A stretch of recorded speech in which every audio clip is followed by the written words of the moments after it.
Hi friends, welcome back to my channel. ನಾನು ನಿಮ್ಮ ಪೂರ್ಣಿಮಾ ಬಾರ್ಕಿ. ಎಲ್ಲರೂ ಹೇಗಿದ್ದೀರಾ? ಎಲ್ಲರೂ ಕೂಡ ತುಂಬ ಚೆನ್ನಾಗಿದ್ದೀರಾ ಅಂತ ಅಂದ್ಕೊಂಡಿದ್ದೀನಿ. ನಾನು ಕೂಡ ತುಂಬ ಚೆನ್ನಾಗಿದ್ದೀನಿ.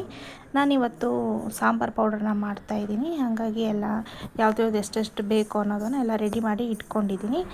ಈಗಾಗಲೇ ನಾನು ಹಿಂದೆ ಒಂದು ಸಲ ಸಾಂಬಾರು ಪೌಡರ್ ಮಾಡುವಂಥ ವಿಡಿಯೋನ ಶೇರ್ ಮಾಡಿದ್ದೆ. ಆದ್ರೂ ಈಗ ಏನಾದರೂ ಸ್ವಲ್ಪ ಚೇಂಜಸ್ ಇರುತ್ತೆ ಅಲ್ವಾ, ಹಾಗಾಗಿ ಈ ಒಂದು ವಿಡಿಯೋನ ಶೇರ್ ಮಾಡ್ತಾಯಿದ್ದೀನಿ.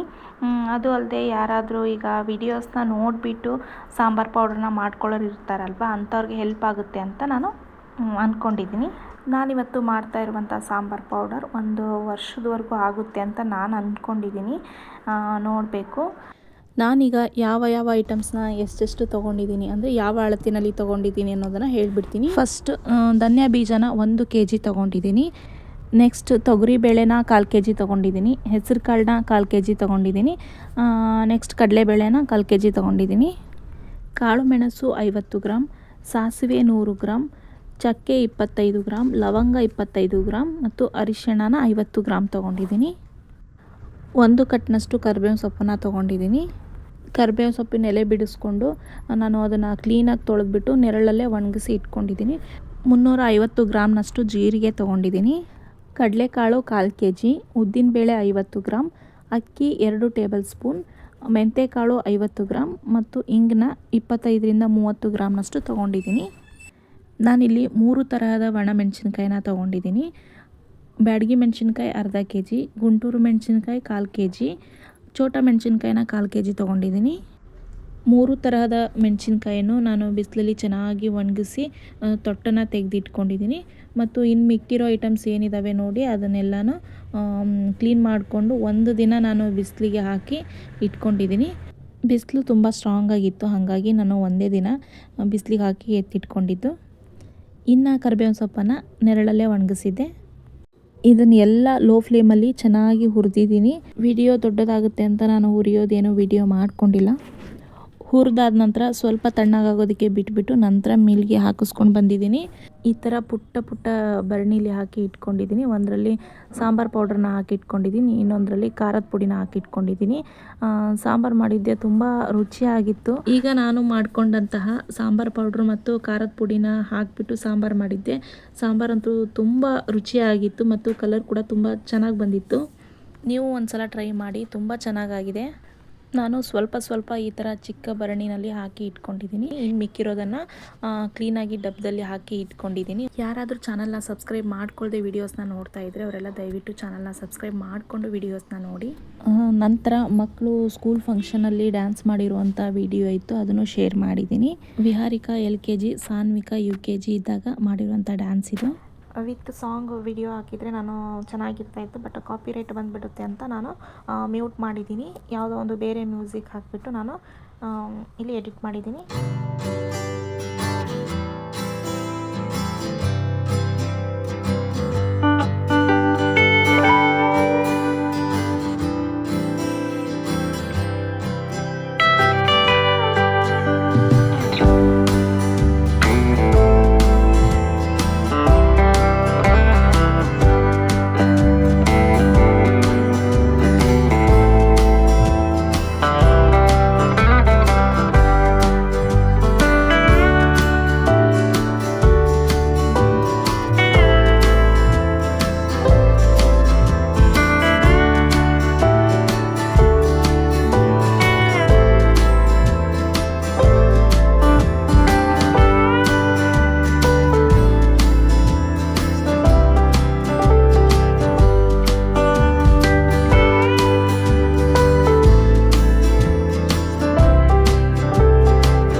ಓಕೆ ಫ್ರೆಂಡ್ಸ್, ಈ ಒಂದು ವ್ಲಾಗ್ನ ನಾನು ಇಲ್ಲಿಗೆ ಎಂಡ್ ಮಾಡ್ತಾ ಇದ್ದೀನಿ. ಇವತ್ತಿನ ಈ ಒಂದು ವಿಡಿಯೋ ನಿಮಗೆಲ್ಲ ಖಂಡಿತ ಇಷ್ಟ ಆಗಿರುತ್ತೆ ಅಂತ ಅಂದ್ಕೊಂಡಿದ್ದೀನಿ. ಇಷ್ಟ ಆಗಿದ್ರೆ ದಯವಿಟ್ಟು ವಿಡಿಯೋಗೆ ಲೈಕ್ ಮಾಡಿ, ಕಮೆಂಟ್ ಮಾಡಿ, ಹಾಗೆ ನಿಮ್ಮ ಫ್ರೆಂಡ್ಸ್ ಮತ್ತು ರಿಲೇಟಿವ್ಸ್ಗೆ ಆದಷ್ಟು ವಿಡಿಯೋನ ಶೇರ್ ಮಾಡಿ. ಹಾಗೆ ಇದುವರೆಗೂ ಯಾರಾದರೂ ನನ್ನ ಚಾನಲ್ನ ಸಬ್ಸ್ಕ್ರೈಬ್ ಮಾಡ್ಕೊಂಡಿಲ್ಲ ಅಂದರೆ ಅವರೆಲ್ಲ ದಯವಿಟ್ಟು ಸಬ್ಸ್ಕ್ರೈಬ್ ಮಾಡ್ಕೊಳ್ಳೋದ್ರ ಮೂಲಕ ನನಗೆ ಸಪೋರ್ಟ್ ಮಾಡಿ ಅಂತ ಹೇಳ್ತಾ ನಾನು ನಿಮಗೆ ನೆಕ್ಸ್ಟ್ ವಿಡಿಯೋದಲ್ಲಿ ಸಿಗ್ತೀನಿ. ಅಲ್ಲಿವರೆಗೂ ಬಾಯ್ ಬಾಯ್.